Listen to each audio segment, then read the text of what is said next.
Hello and welcome to the Creator to Create show. Today I have Donita Bundy with me. Welcome, Donita. Can you tell me a bit about yourself? Sure. I live in the Somerset Shire, west of Brisbane. I live here with my husband and two almost adult-ish sons and mum. And whilst I've been living out here, I've had some great experiences. I was able to be the inaugural Somerset Writer in Residence, which opened up a whole new door and avenue for my writing, starting up the Somerset Writers Group.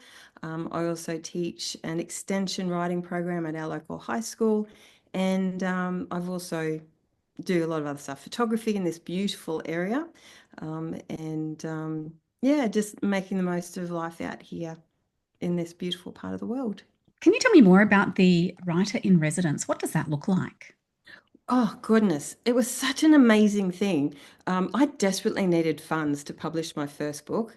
And I had gone and made this huge detour on a like a B road to come up with how I could do funds. And I went down to the council and I said, I'd like to apply for a RADIF grant to produce this book so I can sell it, a book on photography, so I can sell it, so I can make money, so I can publish this book. And a fantastic lady said, well, why don't you just be a writer in residence? And I said, great. What does that look like? And she said, I have no idea. Let's investigate it. And so we started that, and I would go to the library every day and write and be available if people wanted to come and chat. I ran writing workshops throughout the Shire, and I also did some talks about writing. And then when it was all finished, they said, that was great. Thanks so much. So now you're going to start the Somerset Writers Group. I went, oh. So that was probably, I think, about 6 years ago. And we've been meeting monthly ever since. So we just get together Wow, and incredible. That is so cool. Hmm. I think I want to play that game too. That sounds like fun. Yeah, yeah. And it got my first book into publication. So it got Awesome. paid for the editor, proofreading, and out into the world. So I was so grateful. Yeah, that's great. That's so good. Do you remember what first sparked your desire to write? Well, actually, I was thinking about this the other day, and even though I came to writing late, like I didn't start bleeding onto the page till I was about 45, but the journey started back when I was a child. Um, when I was younger, I had what I used to call God dreams, and they were so vivid. All my senses were activated, and I knew that they were from God because I was involved in some kind of battle or challenge, and it was always me and the demonic, and it was full on and really quite graphic, but it wasn't actually ever frightening. But when I woke, I just could remember them with such clarity, but I never knew what to do with them. I asked around, and people just thought I was a little bit more weird than they originally thought. So I learned not to really say much about that. Um, then jumping forward a number of years, I was working as a night supervisor in a girls' boarding school. And I would go in and help them with their evening homework. And then I would stay overnight just to be a presence if anyone needed anything. And the girls were reading this series of books that were very popular at the time, and they were centered around characters who were part angel and part demon. And I thought, wouldn't it be great? Because I quite enjoyed the books, but I thought, wouldn't it be great if there was a series in this genre that had correct Christian theology? Um, and then jumping forward a little bit more, well, after we moved to the valley out here, I started working as a chaplain in a local primary school. And I had the privilege to work with some incredible people, both children and adults, who had suffered horrific trauma and gone through some really savage abuse. But whilst every single person was unique, their absence of hope was a common theme. And you may know, I don't know, but when you're a chaplain, working in a school, you are gagged from sharing the gospel. So to have all the answers and a connection to the hope of the world, but no capacity to share that was a really tricky line to walk. Um, and then I'm going to go back a little bit. In the year 2000, I studied a Bachelor of Ministry at Bible College, and it was there that I discovered this real passion for theology and figuring out what God is actually saying in Scripture rather than what I wanted it to say or necessarily what other people were telling me it was saying. But I really fell in love with studying theology. And whilst I was back doing chaplaincy, I thought, oh, I'd really love to do a master's in theology, doing a thesis on spiritual warfare. But I couldn't afford it. So I thought, well, I know how to research and study, and I have the resources. So I went back through the Bible cover to cover, verse by verse, looking to see what it said about spiritual warfare. Wow. Um, and when I came to the end of that, and I had just been working in chaplaincy and, being gagged and all of these other things and some other things along the way, it just overwhelmed me with a burden to write. So I took one of my dreams as the basis of the first story. I took my varied work life and my to fill it out a little bit, and my study in theology to give it a foundation, and basically started what was my thesis in spiritual warfare in the fictional series of Armor of Light. So the thesis became the books, or there is a thesis and books? No, no, no, it's all worked out in fiction books. There is no Well thesis. done. That's Yeah. very unique. And how Mhm. many have you got? How many books out? So far, I have five published. Uh, number six is the draft is completed. Oh, the first draft, very rough. And there will be nine in the series. So just over halfway. Wow. Mm. Well done. Have you ever felt judged for what you write going down Um, that track? yeah, yeah, definitely. Um, I think essentially my stories are fiction. Like when I started writing, I wanted to write an engaging, entertaining series. Um, my books are not overtly Christian. I don't use Christianese at all.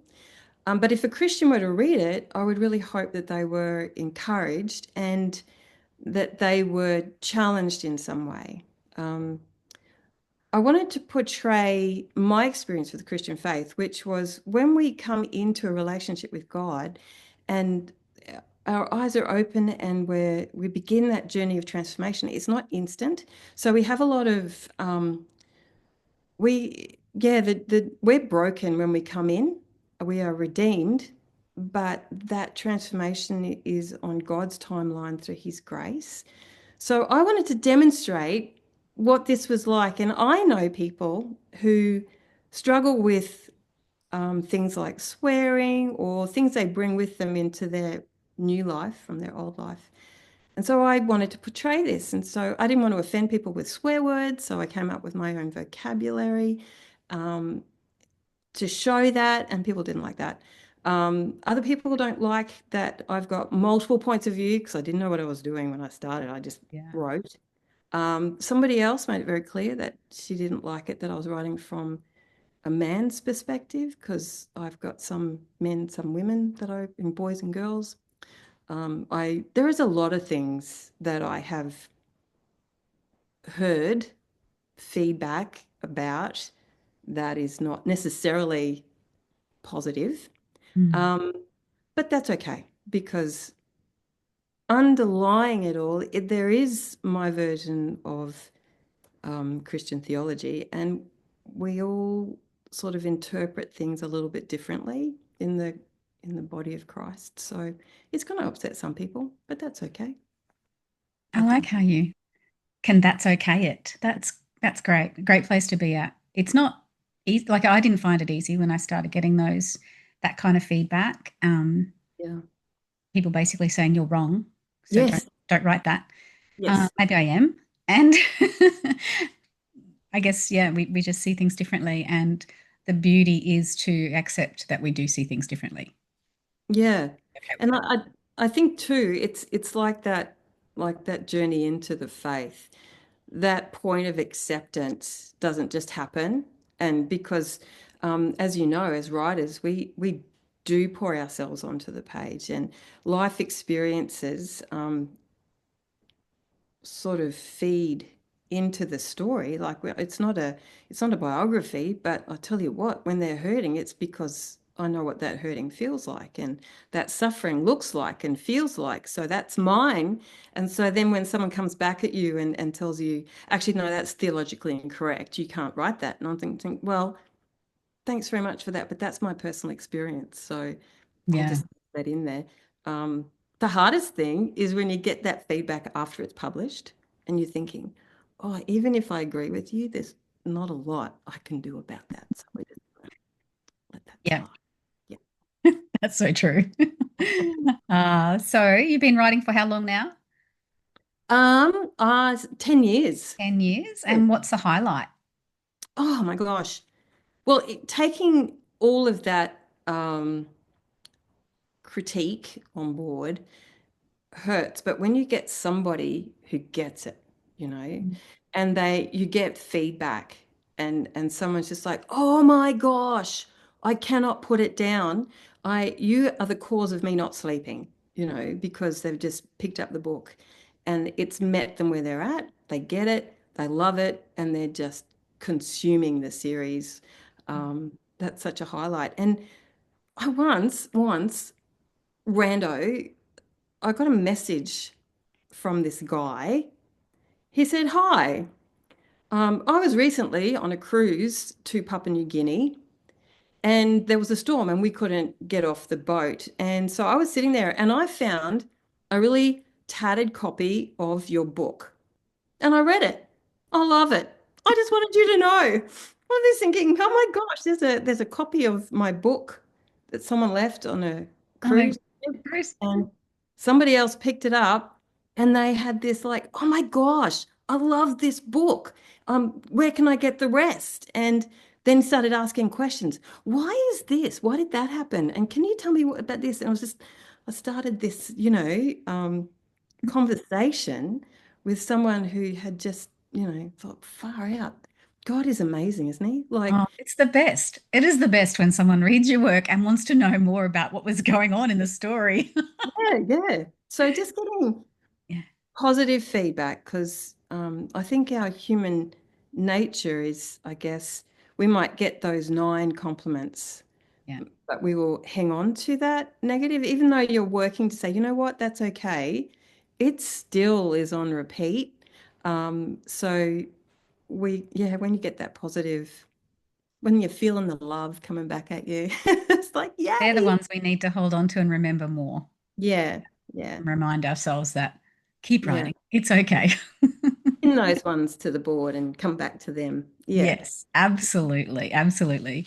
Have Mm. you had a lie that you've learned to overcome or push past? Yeah, yeah. So when I started, um, I had no experience of writing. I just sat down. Like I said, I had this burden to write. So I'm going to say vomited onto, like, just, it all just poured out. Um, And I had no experience. I pretty much just scraped through English in high school. I'm dyslexic and I had no idea about writing. So when I then finished this book and I started receiving feedback and people saying, listen, there's a whole lot of information out there to help you. So I started consuming podcasts and books and blogs on how to write. And then I turned myself inside out to fit the mold that I had to be a writer. I had to do this, follow that process, 3-step plan, get up at this point, write at that point, and whatever, whatever. And then I realized that that doesn't fit me. And I think one size does not fit all, especially in the creative, like whatever you are creating, whether you're writing music or photography or painting, whatever, one size does not fit all. And so I learnt that it's okay to do it my way because I am still producing books and stuff's still getting out there and I'm still relatively sane. So I reckon that if you found a way that it works for you. It doesn't hurt anybody else. It's sustainable and it's legal. You're onto a good thing, I reckon. Mm. So just find your own path, take on the advice and read that stuff. But if it doesn't fit, get rid of it and just find whatever fits you. And Mm. that's been a really liberating truth to learn. I Mm. love that. Yes. Find what works for you, what fits, and do that. Yeah. Yeah. Take on the wisdom of the world around you. Like there is so much out there. Take it on, but just filter through it. Hmm. And be your unique self. Yeah. Because Yeah. we were created to create, and that Mm. looks different for everybody. Yeah. And I really appreciate you coming on to the show today. Thank you for sharing all those nuggets of wisdom. And where can people find you? Best place is my website, which is donitabundy.com. I'm also on Instagram and Facebook, but I'm not very good at social media. I'm not good. I'm an introvert and it doesn't fit well with me. But I pop up. But my website, I have a Website? yeah. Awesome. I will pop that below. Please hit that like button, subscribe, go visit Donita. Thank you for watching, and we'll see you next time.